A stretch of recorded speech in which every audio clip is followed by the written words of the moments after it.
not only do I just do like muscular stuff for people, making them stronger, but I wanted to give you guys something that you could go use with all of your students right now, whether they're tongue-tied or not.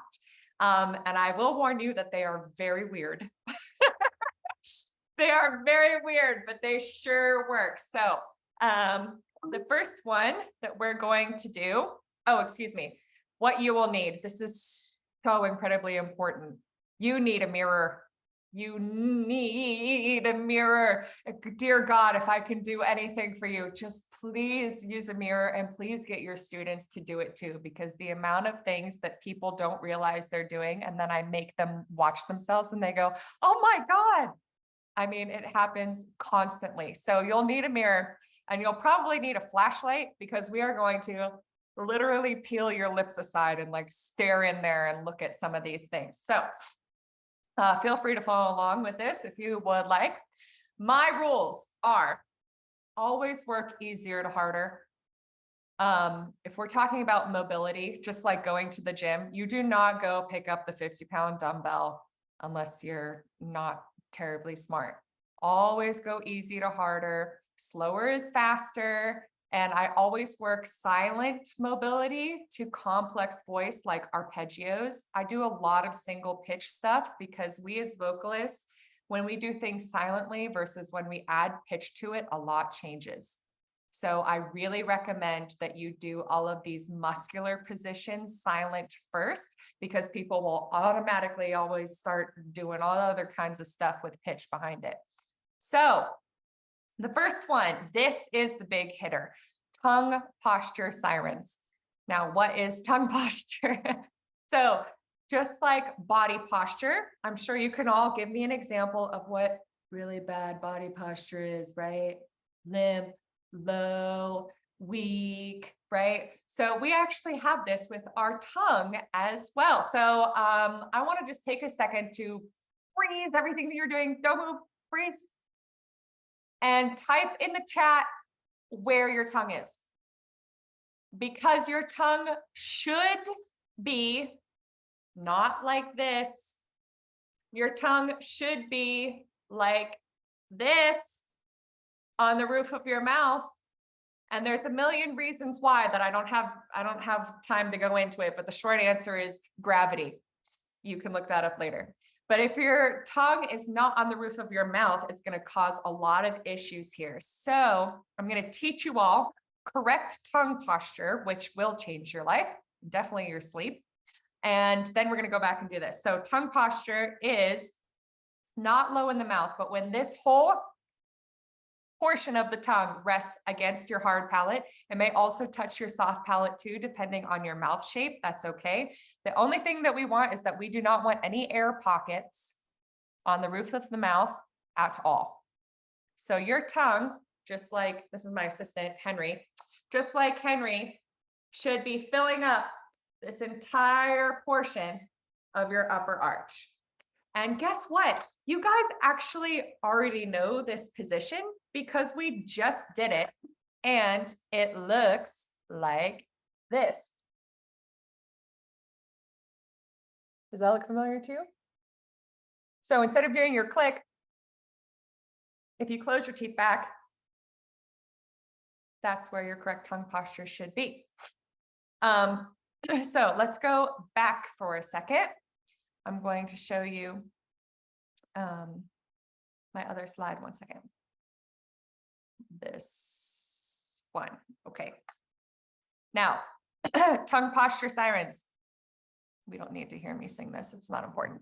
So when you're sitting in your tongue posture, you shouldn't be suctioning as hard as in that cave that we just did. It should be super, super loose. So not hard like this, but nice and loose. And you should be able to touch that with a finger and have it move. Now, you should be able to do a nice gentle siren through at least 80% of your range with this soft tongue without the tongue pulling downwards. So this exercise is really, it shows a lot of flaws very quickly. It shows when students overblow too much air, where they inhale too much air, when they depress the tongue on inhale, when they depress the tongue on exhale, if they don't move into their correct nasal resonances. And it also shows that if between in their transitions, if their tongue is nice and high in their middle voice, but then it descends for their high voice. So again, I'll show you with sound. I don't know if you'll be able to hear me, but we'll try it. You should be able to, nice and soft. And I want you to notice that my larynx goes up and down, which is fine. It's nice and relaxed, but that this isn't moving.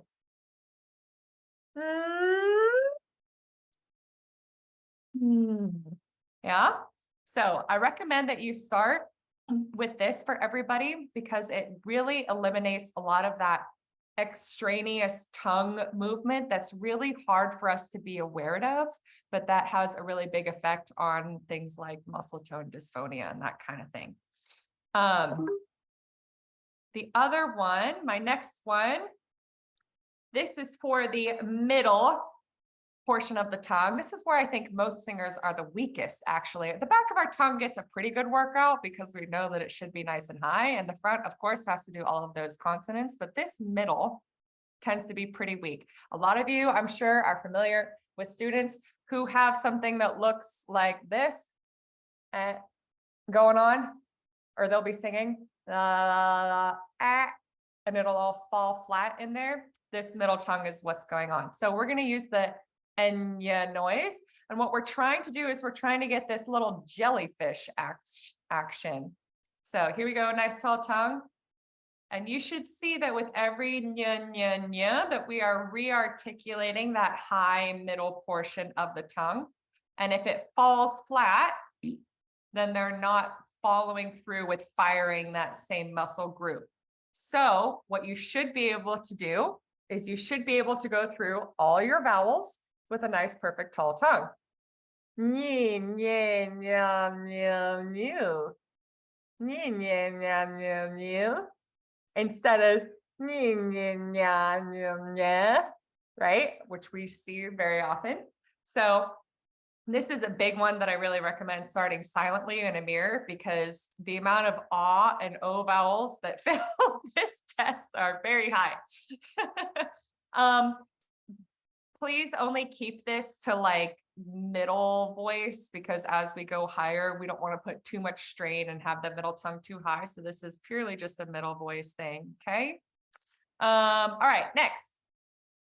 The soft palate. Okay, so the soft palate is so tricky because we don't have like any nerves back there. We can't feel it. And we don't want to see it because when we're singing high notes and we want the back of the tongue high, then it's going to block us being able to see if the soft palate is up or not, even with a flashlight.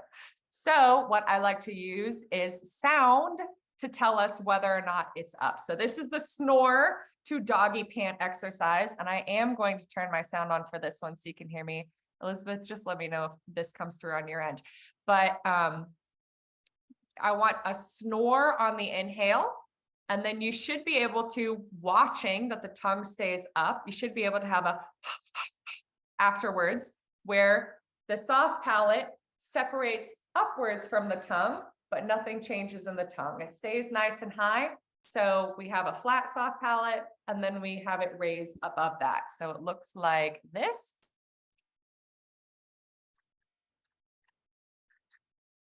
And so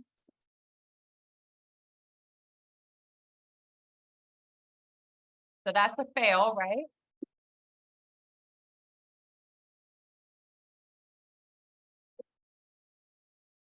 So we talked briefly about how there's two different soft palate muscles, right? If you're going to fire the soft palate up with the tongue down, as I was demonstrating in here, or you can fire the soft palate up with the back of the tongue up. So this is a really good exercise for classical singers who want to train that soft palate muscle with only the upwards motion, which a lot of us naturally don't do because of the throwing up motion. So, Oh yeah, the posterior tongue. So this is my final one for today. But I just want to leave you with this thinking thought, as it were. When we make NG noises or any noises, we just automatically assume that all of those positions should be the same as when we speak. And we never really stop to think if that's correct, or if maybe I should choose something else because I'm singing. We do it with foreign languages when we take that in school, but not really with our own very much. And even the positioning of the tongue can change with sounds that we're already familiar with. So this NG, I've noticed that a lot of people, when they do NG, they go all the way back to like the super, super root of the tongue, which when we engage that really only raises the larynx.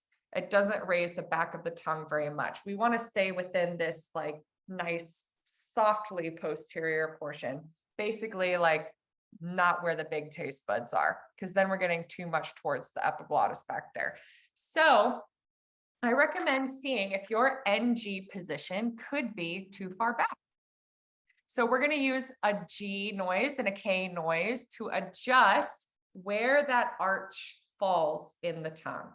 So this is all just totally a matter of what feels good to you and what sounds good on the exterior. But it's just something to keep in mind that we can change not only where that arch hits in our hard palate or our soft palate, but we can also change where the arch of the tongue occurs itself. So if I was going to do a really back NG, then I get a lot of portion of the tongue in my mouth, right? But if I want to go towards a K, you'll notice that it changes not just the shape of my tongue, but it also therefore affects how much pharyngeal space I have back there. So it's just something to play with, something to keep in mind, especially if you're having to fight the balance between pharyngeal space and high tongue. This would be a really good one to help throw into the mix.